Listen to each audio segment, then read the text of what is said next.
آپ کو گھر بھی ملے گا، گاڑی بھی ملے گی، حرم بھی جاؤ گے اور قلم بھی چلے گا، سب کچھ ہوگا۔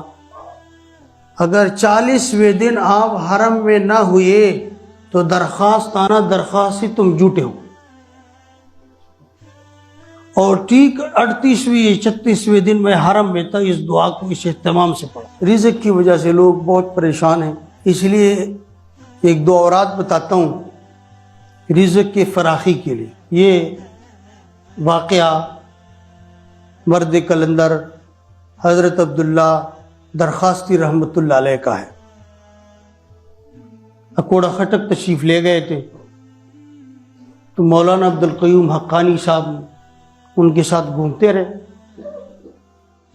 مولانا عبدالحق رحمۃ اللہ علیہ کی زندگی میں نے دارالعلوم حقانیہ کا وزٹ کروایا، میری اردو ان کو پسند آئی۔ عبدالقیوم حقانی صاحب نے فرمایا کہ میری اردو ان کو پسند آئی، تو فرمانے لگے کہ میں آپ کے گھر میں ساتھ چلتا ہوں۔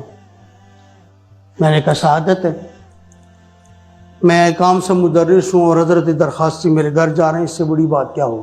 تو انہوں نے کہا عبدالقیوم آپ کو اپنا گھر چاہیے؟ میں نے کہا جی۔ آپ کو گاڑی چاہیے؟ میں نے کہا جی۔ حضرت درخواستی نے فرمایا آپ چاہتے ہو کہ آپ کا قلم چلے؟ میں نے کہا جی۔ حضرت درخواستی نے فرمایا آپ کا دل کرتا ہے کہ حرمین جائیں؟ انہوں نے کہا جی۔ اسی طرح بے شمار چیزیں گنوا دی۔ انہوں نے کہا کہ یہ جو مسنون دعا ہے وضو کے اندر پڑھی جانے والی، اللہم اغفر لی ذنبی وسع لی فی داری وبارک لی فی رزقی، یہ دعا مانگا کریں۔ میں نے کہا ٹھیک ہے۔ حضرت درخواستی رحمۃ اللہ علیہ نے فرمایا نہیں ٹھیک، اور حضرت درخواستی نے فرمایا چور پکڑا گیا، چور پکڑا گیا، چور پکڑا گیا۔ انہوں نے کہا حضرت سچی بات بتاؤں، جب سے میں نے شعور سنبھالا ہے مجھے ماں نے یہ دعا سکھائی ہے پر مجھے کچھ نہیں ملا۔ دعا تو میں پڑھتا ہوں اور مجھے کچھ نہیں ملا۔ تو حضرت درخواستی نے فرمایا اب آ گئے بار بار، دعا پڑھی نہیں جاتی مانگی جاتی ہے۔ اور پھر فرمایا اس کا مطلب سمجھ کے پڑھیں، آپ کو گھر بھی ملے گا، گاڑی بھی ملے گی، حرم بھی جاؤ گے اور قلم بھی چلے گا، سب کچھ ہوگا۔ اگر 40ویں دن آپ حرم میں نہ ہوئے تو درخواست آنا درخواست سے تم جھوٹے ہو۔ اور ٹھیک 38ویں یا 36ویں دن میں حرم میں تھا، اس دعا کو اس اہتمام سے پڑھا۔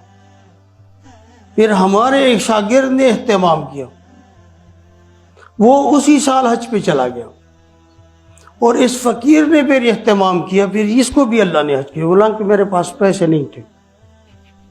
اللہ کی طرف سے کوئی مدد آئی۔ اب پڑھتے ہیں وضو اگر آپ نے باتھ روم کے بیسن میں کرنا ہے تو دعا باہر آ کے پڑھنی ہے۔ آپ کے ذہن میں سوال آئے گا نا کہ اب وضو دعائیں جتنی بھی ہیں مسنون دعائیں آپ اس میں باتھ روم میں نہیں پڑھ سکتے، غیر مسنون بھی ہیں تو بھی نہیں پڑھ سکتے۔ ہاں جب باتھ روم سے نکل جاؤ پھر پڑھیں، اللہم اغفر لی ذنبی، یا اللہ میرے گناہوں کو معاف کر دو، ووسع لی فی داری، میرے گھر کو فراخ کر دیجئے، اتنا کھلا گھر مل جائے گا جو لوگ پریشان ہیں کہ رینٹ پہ گھر ہے، رینٹ ہمارے پاس نہیں ہے، وبارک لی فی رزقی، اور میری رزق میں برکت۔ یہ مسنون دعا ہے، اگر مسجد میں پڑھیں وضو خانے میں تو مسلسل پڑھتے جانا ابتدا سے اخیر تک۔ اگر کہیں باتھ روم کے بیسن میں وضو بنانا ہو تو پھر باتھ روم سے باہر آ کر آپ نے یہ دعا پڑھنی ہے، اللہم اغفر لی ذنبی ووسع لی فی داری وبارک لی فی رزقی۔ یہ نماز حنفی میں بھی ہے، رزق سے بھی مالا مال ہو جائیں گے، گھر بھی مل جائے گا، حرم بھی چلے جاؤ گے، مشکلات بھی حل ہو جائیں گے۔